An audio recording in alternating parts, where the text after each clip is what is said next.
There's this big trap that a lot of producers fall into that causes them not to improve over time, even when they're making music, even when they're finishing music, even when they're practicing their skills. They're not actually just getting better as they expect to, despite the amount of effort they put in. If you're new here, my name's Luca. I'm a music production coach and mentor, and a lot of the producers that I work with have been making music for 10 plus years. To explain why this is happening, I want to talk about the home cook and the chef. So the home cook, aka me when I'm cooking, I just like throwing ingredients into the pan. I like just having fun. I'm making some stuff up as I go.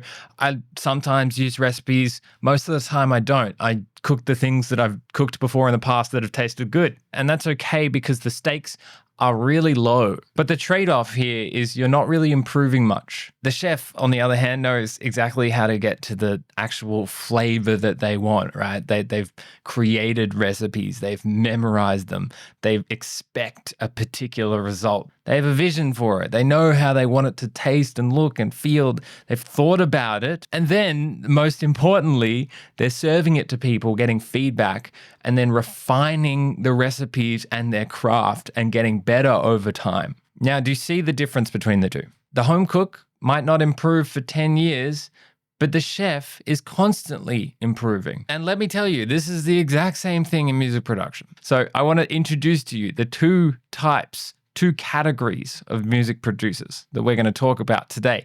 Number one, most people get into music production because it's fun, right? That's why everyone should get into music production, because they love music, because they want to express themselves and enjoy the process of doing it. And so it's a hobby. It should be fun. You shouldn't be doing anything that isn't fun at the start, because enjoyment is the thing that's actually motivating you to learn. So producer number one doesn't need to do anything that isn't fun, shouldn't do anything that isn't fun, doesn't need to release or finish anything. They don't need to learn all the steps of how to do things properly because they don't really care about that, right? This is the hobbyist producer. That is until they get home from work one day and they're like, I've been doing this for 6 years. I want to have something to show for all of these years invested into this craft that I love so much. Why don't I just release something? I'm going to do it. And this is when the problems arise. You see, learning music production like this is flawed at its core. It's centrally flawed because self-learning doesn't work the way that we expect it to.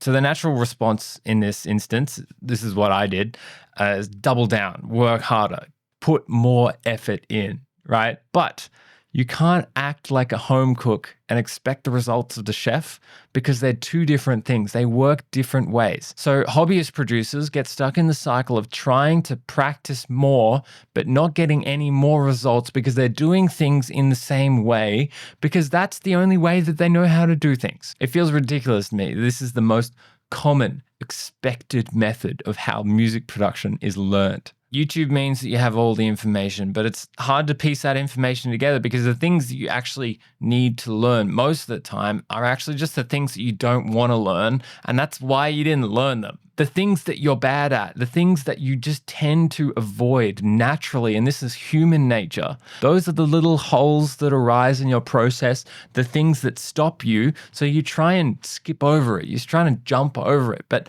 in the background, they're still holding you back. I'm sorry if this is sounding confronting. I'm just kind of speaking from a point of passion at myself. Let's take a breath. I'm hosting a workshop. It's called Play It Loud. It is designed to solve this problem for you, to build your own process and give you clarity so you can chain your ideas all the way through to finish tracks and build confidence and momentum, start releasing stuff. It's all a chain reaction. And process is at the core of that. So there's a link in the top line in the description if you're interested in it.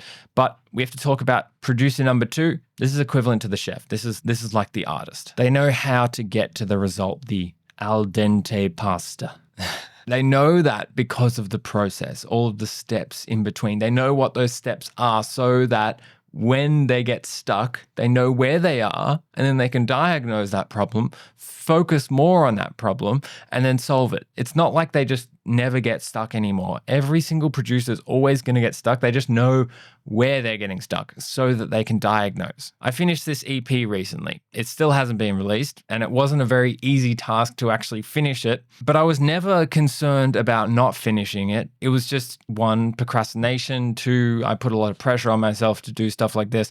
3, there was a whole bunch of life studio problems that I was also overcoming that were impacting me to work on it as well. I understood all of these as problems that I was facing, but kept trying to adapt my process and how I was working on the tracks around these problems to eventually overcome them. And I found a process. I found a way of doing things that really, really helped in this. And that was being a lot more structured about the mixing process. So the artists, they still get stuck, but it's not really a big deal because they know how to overcome it. The artist knows when to hit the brakes and also when to push.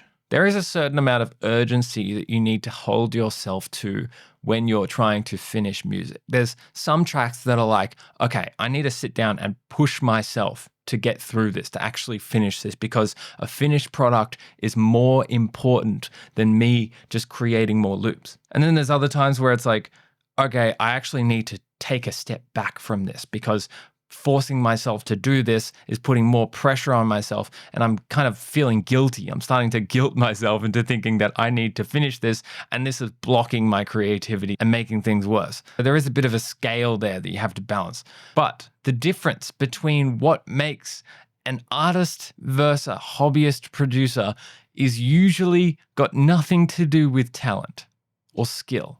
In fact, I find that hobbyist producers are often actually spending more time than established artists. But it's how the spending of the time is happening, right? Now, in order to go down the route of the artist, I think that you need to make that decision consciously. And what that involves is understanding that not everything is going to just be fun all the time, and being okay with that. Understanding the balance and priority between finishing and releasing music and enjoying yourself and having fun. This is going to be different for everyone. And working on your process so you're very clear and you understand all the steps along the way so you're not getting stuck. So what do you do from here? Here's 2 options. Number 1, you can join me in Play It Loud. It's a workshop where you can build your system, your process, and diagnose the problems. I'm going to be doing it with you. We're going to be doing it live on call. There's going to be a whole bunch of other producers. It's going to be fun. It's going to be enjoyable. And just between you and me, I'm spending way too much effort putting this into action and making it really, really useful. I am definitely a perfectionist. So links in the description for that one if you want to join. Or if you're not ready yet, you want to still just give this a crack of doing it yourself. That's okay. This video right here is going to show you every single step of the process, all the way from an idea to a finished track. Every single step. It's a really deep dive video, and you can base your process upon that. Just take what feels relevant to you and try and put it into action.